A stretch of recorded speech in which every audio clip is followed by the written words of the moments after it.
যে বড় তার সমস্ত কার্যকলাপ বড় হবে, যে উন্নত, যে মহানুভব, যে উদার, সে কখনো হিংসুকদের মতন কাজ করতে পারে না। পারে? হযরত ঈসা আলাইহিস সালামের কাহিনীর মধ্যে এটা রয়েছে যে হযরত ঈসা আলাইহিস সালাম একদিন তার সাহাবাগণ পরিবেষ্টিত, হাওয়ারীগণ পরিবেষ্টিত হয়ে এক জায়গায় যাচ্ছিলেন। পথে এক লোকের সঙ্গে দেখা, সে হযরত ঈসা আলাইহিস সালামকে মানে না, হযরত ঈসা আলাইহিস সালামকে অকথ্য ভাষায় গালিগালাজ শুরু করে দিল। মুখে উচ্চারণ করা যায় না এভাবে অজস্র ভাষায় গালিগালাজ শুরু করে দিল। তারপরে গালি টালি দিয়ে যখন চলে গেল, তখন ঈসা আলাইহিস সালাম, হযরত ঈসা আলাইহিস সালাম, ঈসা রুহুল্লাহ আলাইহিস সালাম, ঈসা ইবনে মারিয়াম আলাইহিস সালাম, তখন হাওয়ারীগণকে পরিবেষ্টিত হয়ে সবাই বলেন, সবাই হাত তোলো, দোয়া করো ওই লোকের জন্য যে আমাদেরকে গালি দিল। তখন হাওয়ারীগণ ভাবলেন যে হয়তো তার ধ্বংসের জন্য এখন দোয়া করা হবে, যে সে তো আল্লাহ রসুলের বিরুদ্ধে বলেছে। হযরত ঈসা আলাইহিস সালাম উঠে তার জন্য সমস্ত ভালো ভালো দোয়া করলেন। বললে, আল্লাহ তাআলা ইমাম দাও, তাকে হেদায়েত দাও, আখিরাতে বেহেশত দিও, যত ভালো দোয়া আছে সমস্ত বলা শুরু করলেন। দোয়া শেষে তখন ওনার হাওয়ারীগণ জিজ্ঞেস করলেন যে, ইয়া রুহুল্লাহ, ওই লোক আপনাকে গালি দিল আর ওই লোকের জন্য আপনি দোয়া করলেন। হযরত ঈসা আলাইহিস সালাম বললেন যে, আমিও নিরুপায়, ওই লোকও নিরুপায়। ও লোকের ভিতরে যা আছে সেটা সে দর্শন করে বের করবে। তার ভিতরে অপবিত্রতা, তার ভিতরে কুফরি, তার ভিতরে হিংসা, সুতরাং তার মুখ দিয়ে তো ওই রকমের কদর্য বাক্য বের হবে। আর আমি, আল্লাহ তাআলা আমাকে রুহুল্লাহ বানিয়েছেন, আল্লাহ তাআলা আমার পবিত্র মায়ের পুত্র হিসেবে, রসুল হিসেবে, কালেমাতুল্লাহ হিসেবে পৃথিবীতে প্রেরণ করেছেন। ওই রকম অপবিত্রতা আমার ভিতরে নাই। তা আমি যখন বের করবো, বলবো ওই রকম সে যা বললো তার বিরুদ্ধে ওই রকম গালিগালাজ বা ওই রকম বাক্যবান হিংসা, এটা তো আমার মুখ দিয়ে বের হবে না। ওর ভিতরে যা আছে সেটা ওর মুখ দিয়ে বেরিয়েছে, আমার ভিতরে যা আছে সেটা আমার মুখ দিয়ে বেরিয়েছে। সুতরাং মানুষ যখন নিজের মনুষ্যত্বের পরিচয় পায়, মানুষ যখন কামেল ইনসান হয়, মানুষ যখন তার নিজের পদমর্যাদা বোঝে যে আল্লাহ তাআলা কত মহব্বত করে আমাকে সৃষ্টি করেছেন, আমাকে কি না দিয়েছেন। সবচেয়ে বড় প্রশ্ন হচ্ছে, আমাকে মানুষ হিসেবে বানিয়েছেন, এর জন্য আমি তো আল্লাহর কাছে কখনো প্রার্থনা করি নাই।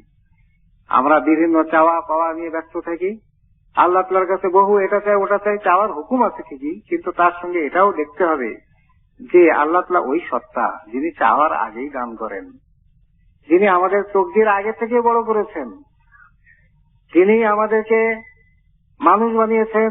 এটা তো আমরা কখনো আল্লাহ তাআলার কাছে জানতে করি না, প্রার্থনা করেছি। তা আল্লাহ তাআলা না চাইতেই দয়া করে শ্রেষ্ঠ আদম সন্তান হিসেবে আমাদেরকে সৃষ্টি করেছেন।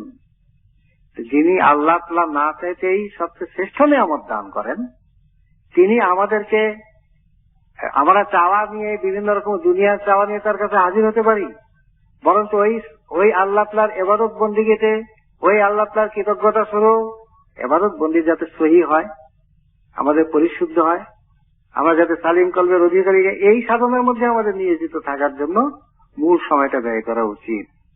কারণ যিনি না চাইতে এরকম শ্রেষ্ঠ নিয়ামত দান করেন, তিনি না চাইতেও আমাদেরকে সবকিছুই দান করবেন, যদি আমরা আমাদের কর্তব্য কর্ম সুষ্ঠু রূপে, সুচারু রূপে, সুন্দর রূপে প্রতিপালন করি, যদি তার ইবাদতের হক আমরা আদায় করার জন্য, ইহসান অর্জন করার জন্য আমরা যদি সাধনায় লিপ্ত হই। তো সুতরাং আল্লাহ তাআলা দান করেন, আল্লাহ তাআলা দান করেন, আমাদেরটা নিতে হবে, আমাদের চাইতে হবে। কোনটা শ্রেষ্ঠ বিষয় সেটা যুগে যুগে নবী রাসূল আমাদেরকে জানিয়েছেন। শ্রেষ্ঠ বিষয় কি? আল্লাহ তাআলার সন্তুষ্টি। শ্রেষ্ঠ বিষয় কি? আল্লাহ তাআলার কাছে জান্নাতের কামনা। শ্রেষ্ঠ বিষয় কি? মানুষের প্রতি, মখলুকের প্রতি ভালোবাসা, ভালোবেসে তাদেরকে ইসলাহ করার, তাদেরকে পরিশুদ্ধ করার, দ্বীনের পথে আনার জন্য দাওয়াত দেওয়া। এই সমস্ত শ্রেষ্ঠ বিষয়, এই সমস্ত আল্লাহ তাআলার কাছে চাইতে হবে। আখিরাতের ভালাই, আখিরাতের কল্যাণ চাইতে হবে, তাহলে নিশ্চয়ই আল্লাহ তাআলা দান করবেন। আল্লাহর ভান্ডার অপরন্ত, দিলে কি আল্লাহর ভান্ডার কখনো কমে? তো সুতরাং আল্লাহ দিতেও চান, আল্লাহর ভান্ডারও অপরন্ত। দোষটা আমাদের, আমরা নিতে চাই না। আল্লাহ তাআলার ভান্ডার, মূল জিনিসের ভান্ডারের প্রতি আমার নজর নাই। আমাদের পৃথিবী প্রীতি, দুনিয়ার মোহ আমাদেরকে ঘিরে ফেলেছে। हर घड़ी देने के लिए तैयार है, जो ना मांगे उसी से बेजार है। যে আখিরাতের নিয়ামত চায় না, যে আল্লাহ তাআলার সন্তুষ্টি চায় না, আল্লাহ তাআলার দিদারের আকাঙ্ক্ষা যার অন্তরে নাই, আল্লাহ তাআলার আযাব থেকে বাঁচতে চাওয়ার অভিলাষ সে অন্তরে পোষণ করে না, আল্লাহ তাআলা অবশ্যই আল্লাহ তাআলার ক্রোধ তার প্রতি। সে নিল না কেন? সে আমি তাকে পদমর্যাদা দিলাম, সেই মর্যাদার অনুকূলে সে চললো না কেন? সে শ্রেষ্ঠ নিয়ামত চাইল না কেন? এটাই হচ্ছে আল্লাহ তাআলার রোষ আল্লাহ তাআলার বান্দাদের প্রতি, যে যেহেতু তুমি তোমার নিজের পদমর্যাদা ভুল উল্টিত করেছ, তো সুতরাং তুমি আমার আযাবের উপযুক্ত, তুমি জাহান্নামের উপযুক্ত। তাকে অবশ্যই আল্লাহ তাআলা জাহান্নামে প্রবেশ করাবেন বলে অঙ্গীকার করেছেন। আর যে শ্রেষ্ঠ নিয়ামত সমূহ চায় তাদেরকে আল্লাহ তাআলা জান্নাত প্রদানেরও অঙ্গীকার করেছেন। সুতরাং আল্লাহ তাআলার এই অঙ্গীকার সত্য, আমরা আল্লাহ তাআলার কাছে ওই নিয়ামত চাই যা আল্লাহ তাআলা পছন্দ করেন, আর ওই দায়িত্ব প্রতিপালনের তৌফিক চাই যেটা আমাদের রাসূল সমস্ত জীবন ধরে করেছেন। সমস্ত মানুষ যাতে কলেমা পড়ে সেই সাধনা, ততক্ষণ পর্যন্ত আমি জিহাদ করে যাব। আমরা ওই রকম জিহাদ করতে চাই। আল্লাহ তাআলা ওই রকম জিহাদের মুজাহিদ হিসেবে আমাদের সকলকে কবুল করুন। আল্লাহুম্মা আমিন। সিরাতুল মুস্তাকিম, যে পথ অবিভাজ্য, যে পথ অদৃশ্য, সিরাতুল মুস্তাকিম দেখা যায়। যেটা দেখা যায় না সেই পথে চলা সহজ নাকি? সহজ না, কিন্তু আল্লাহ সহজ করে দিয়েছেন। এটা আল্লাহ তাআলার দয়া। কিভাবে সহজ করে দিয়েছেন? যে এই পথে চলতে গেলে কি করতে হবে?